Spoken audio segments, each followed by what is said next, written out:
A lot of people who start an exercise routine end up quitting within the first week or two of starting this exercise routine.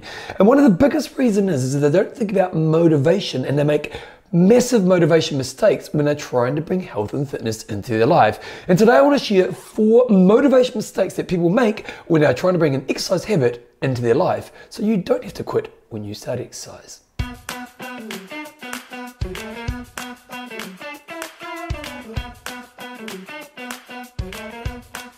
So unfortunately, there are a lot of people out there who have what I call an inspirational moment with their health and fitness, but ultimately fall off the wagon really quickly once they've jumped on that wagon. It might be that you're dissatisfied. It might be that somebody else in your life has achieved something that you're inspired by, and you think to yourself, I'm going to get into health and fitness. Now, this is a really cool moment in a fitness journey because it means you're ready for a change and you're actually taking some action to make that change. Unfortunately, what a lot of people do in this moment is make a lot of mistakes. And when we think about the mistakes they make, particularly if we think about the motivation factor around it, there's a lot of mistakes that people make around motivation. And I'm going to give you 4 mistakes that you need to understand so you don't make these mistakes yourself. The first is the expectation you put on yourself is way too high. It's one of the biggest problems I see when we look at people trying to bring exercise into their life. And that is that they think about what they want to achieve and they think about what it might take for them to achieve it, but they don't think about where they currently sit within their own skills and ability with their health and fitness habits. So they set an expectation, and as soon as they jump into the water, it's like they jump into water and they realize they can't swim. So if I jump in the water and realize I can't swim, I'm going to panic and I want to get out of the water. And really what the expectation should be is that you're kind of just putting your feet in the water and you're kind of splashing your feet to understand if the exercise level that I've set for myself is realistic. So if you want to stay motivated, you've got to make sure you put a realistic expectation of what you can fit into your life that's actually going to make yourself be successful. The second factor that people lack when it comes to motivation is they actually create unenjoyable experiences, and it's almost like they stack the cards against themselves. One of the really big things is when we think about bringing a new habit into our lives, we're trying to bring a new set of behaviors into our lives at the same time. And often what people do when they're trying to do this is they almost stack the cards against themselves in that way. And a real classic example is the person who's not a morning person who thinks to himself, I'm going to start exercising in the morning because that's going to get me motivated. Now, if you're not a morning person, you're probably never really going to enjoy exercise in the morning, at least in the first part of your exercise routine. So let's make it an unenjoyable experience for you. Other things that people do that make it unenjoyable is maybe they go to an environment that's way too hard for their current ability, or they just set things up that aren't enjoyable along the way. We've got to make exercise really enjoyable, because if you enjoy exercise, there's a much higher chance you're actually going to turn up and do it again and again and again and again. And so it's really important when you're thinking about setting up a motivational experience, you need to think about the expectation around exercise and how hard it's going to be, but you've also got to think about how can I make this experience as enjoyable as possible so it's actually appealing for me to want to move towards it. Number 3, and this is probably maybe one of the biggest ones, is you need to feel success pretty much from the moment you start your journey. And in the first period of your journey, you need to have what I call wins on top of wins. I'm going to go back to my beginner 5K group here. So my beginner running group, one thing I learned really on in the program is when they come to my first session with us, or their first session with us, they need to absolutely win in the first session. What do I mean by that?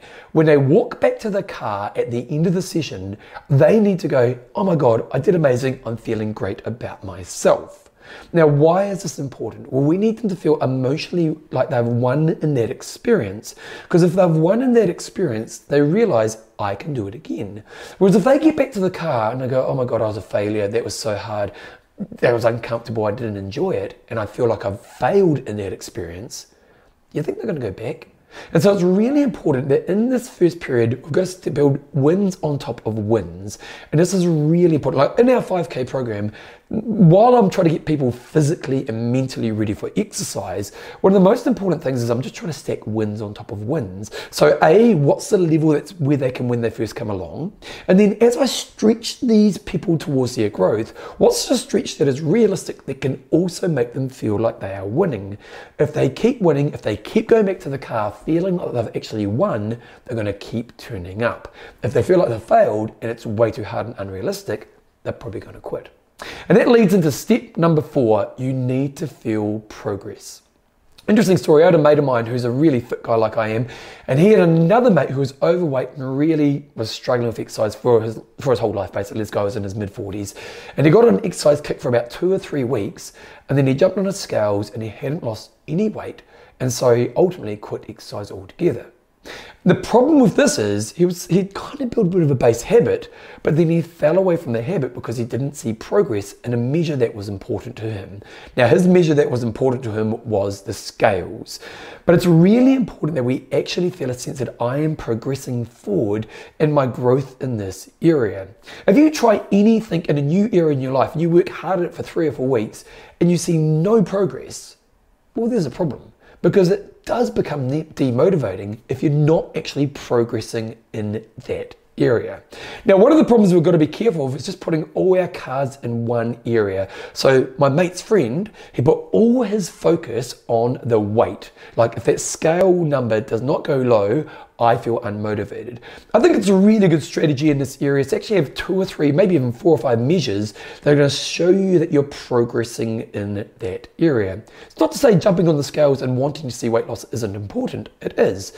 But you also might say, see your habit building, measure your heart rate measures. Nowadays on your phone and your watch, you can measure the progress in your fitness measures. So you can find 5 or 6 different measures that can show you an overall growth in your overall fitness. And so if there's one measure that isn't going so well, at least you can see progress in other areas. Because I guarantee if my mate's mate had stuck at his journey, he would have definitely lost the weight in the long term, but he only had one measure and he didn't feel he was making progress. We've got to make sure you feel like you're making progress, because that actually becomes a massive motivator along the way.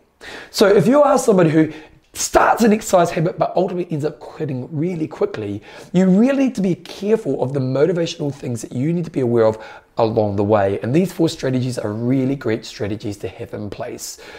Ultimately, your life is going to be so much better if you can build that habit. So think about how you're going to motivate yourself, think about avoiding the mistakes I've just talked about, and make sure you can make your fitness and your health a long-term habit for the long-term good of both yourself and your world. If you enjoy my pieces and you want to bring exercise into your life, you need to check out my book, I Will Make You Passionate About Exercise. This book is designed to be a step-by-step journey that teaches you the right lessons and experiences to guide bringing exercise into your life, not just for a moment, but where you get to the place where you have a long-term love of exercise. So you get fitter, you get healthier, you have great stress releases, and you feel amazing about yourself. This book has been hugely successful, getting into the top 10 in the world for health and fitness books. So if it's time for you to bring health and fitness into your life, go to Passion About Exercise, click on the link, go through the process, and you can be starting your journey of finding your love for exercise really soon.